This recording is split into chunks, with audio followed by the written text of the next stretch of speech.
I never thought that I'd be in the position that I am in today, making violin tutorial videos on techniques I used to really struggle with and helping other people fix the same issues I used to have. But before I get into that, I'm David. I've been playing the violin for over 20 years, teaching for over 10, and making tutorials online for about the past 8 years. My focus has been on teaching the Dounis Method, which is the method that I've used to really improve my playing and fix problems which I never thought I'd be able to fix. But to give some context into how helpful this method has actually been, I wanted to give a brief backstory on my violin journey. I started the violin relatively late at the age of 9, but I didn't really take it seriously until around 16 and 17. Up until then, I was kind of doing the bare minimum, practicing as little as I could to get by.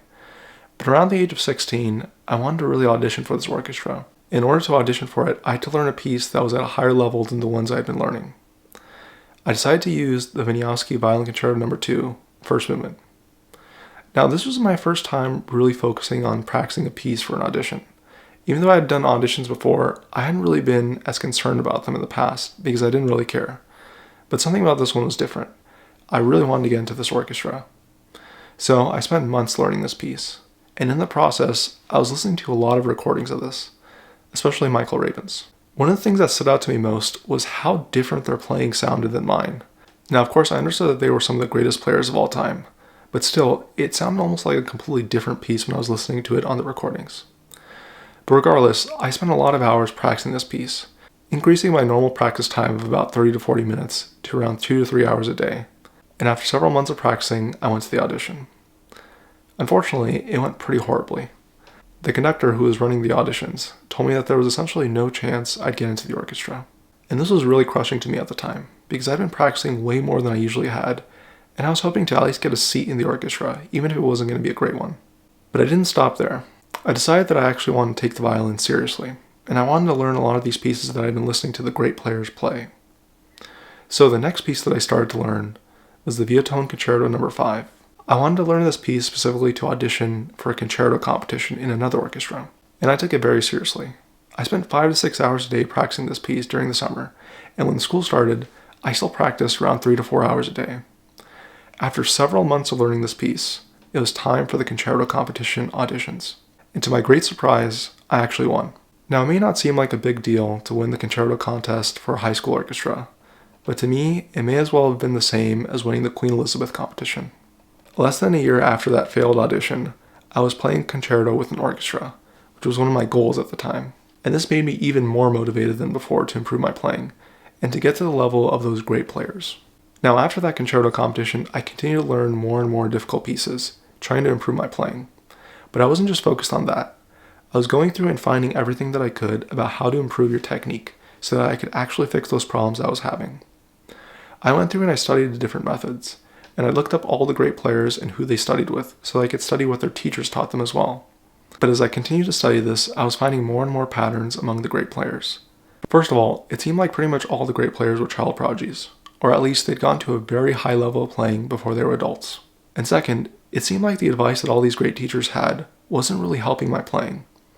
I was trying out all the exercises they gave, going through the different etude books and finger exercises, but I wasn't able to really fix simple problems that I was having. Things like a tense vibrato, or not being able to play fast without getting tight, or how to get that effortless, expressive sound that all the great players have. I was starting to wonder if some of these things couldn't really be taught, and if they were just things that you were born with or had to intuitively figure out for yourself. Now, around this time, I discovered a violinist that I was really impressed by, David Nadian. His playing looked and sounded exactly what I wanted mine to sound like. And as I figured out who he had studied with, I found a name I hadn't really been familiar with before, Dounis. Now, when I looked up Dounis' name online, I couldn't really find out much about him, except for the Dounis collection. I also found a list of some other students that he taught, and all of them were also great players. As I started looking through the Dounis collection book, the first exercise that I tried was a shifting exercise. The instructions clearly stated to do this before any other warm-ups or scales, and so I did. After doing this exercise for about 5 minutes, something felt different.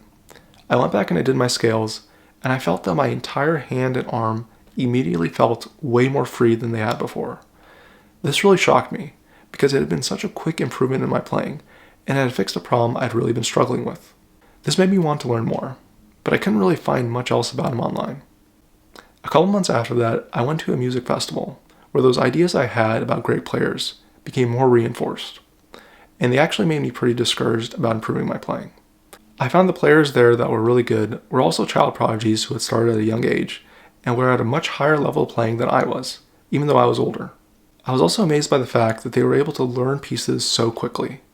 Some of them said that they were able to learn concertos in under a month, and that seemed crazy to me at the time, as it took me over 6 months to learn a concerto. The other set of musicians there were musicians like me, players who were very passionate but not necessarily naturally talented. Even though we all worked very hard, it was pretty clear that we'd probably never reach that same level of playing that those naturally talented players had reached. I decided I'd probably have to quit violin, or at least not take it as seriously anymore, if I wasn't going to be able to reach that high level of playing. But thankfully that didn't happen. Not long after that, I began to study the Dounis Method with a student of one of Dounis's own students.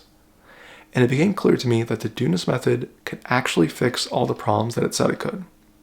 Not only that, it helped me identify problems which I wasn't even aware of, things which were really negatively impacting my playing that I hadn't even realized.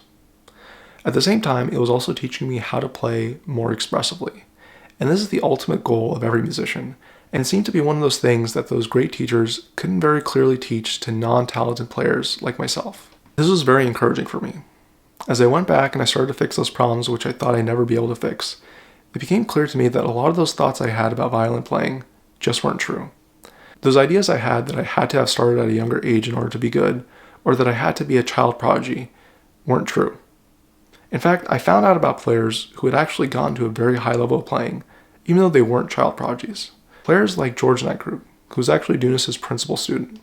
In the years since then, I've continued to share this method in the hopes of helping players who are in a similar situation to what I was to improve their playing and to not get discouraged by problems that they think they can't solve. If you find that you even partially relate to my story, my goal is to help you with the same method that helped me. I hope that these videos I make will not only help you improve your playing, but they'll also help you get more enjoyment out of violin playing. That's one of the biggest differences I saw.